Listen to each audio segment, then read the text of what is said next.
প্রেম বিরহের চেনা গল্পের বাইরে গিয়ে এবার ঈদের দর্শকদের জন্য আসছে এক ভিন্নধর্মী নারী কেন্দ্রিক অ্যাকশন থ্রিলার গোলাপী। বাংলাদেশি টিভি নাটকের নারী গ্যাংস্টার ঘরানার গল্প খুব একটা দেখা যায় না, সেই জায়গায় থেকে আলাদা হয়ে উঠতে যাচ্ছে এই নাটক।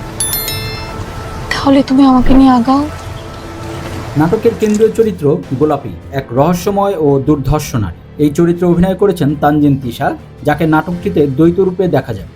একদিকে কোমল, অন্যদিকে ভয়ঙ্কর, দুটি ভিন্ন সত্তার মিশেল গড়ে উঠেছে চরিত্রটি।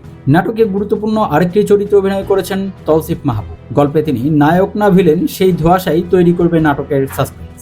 মেজবাউদ্দিন সুমনের চিত্রনাট্যে নাটকটি নির্মাণ করেছেন পরিচালক রুবেল হাসান। সিনেমাটোগ্রাফিতে আছেন রাজু রাজ।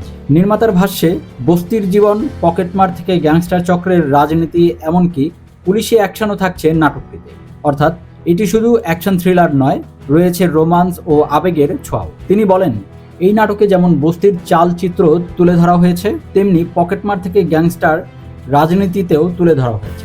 এটি একটি অ্যাকশন থ্রিলার, সঙ্গে রোমান্টিক বিষয়টিও থাকছে। প্রযোজক এসকে শাহেদ আলী পাপ্পুর মতে গোলাপী মূলত সিনেমাটিতে ধাঁচে নির্মিত হয়েছে, যা দর্শকদের ছোট পর্দায় বড় পর্দার অভিজ্ঞতা দেবে বলে আশা করা যায়। সবকিছু ঠিক থাকলে আসন্ন ঈদে সিএমবির ইউটিউব চ্যানেলে মুক্তি পাবে এই ব্যতিক্রমী গল্প।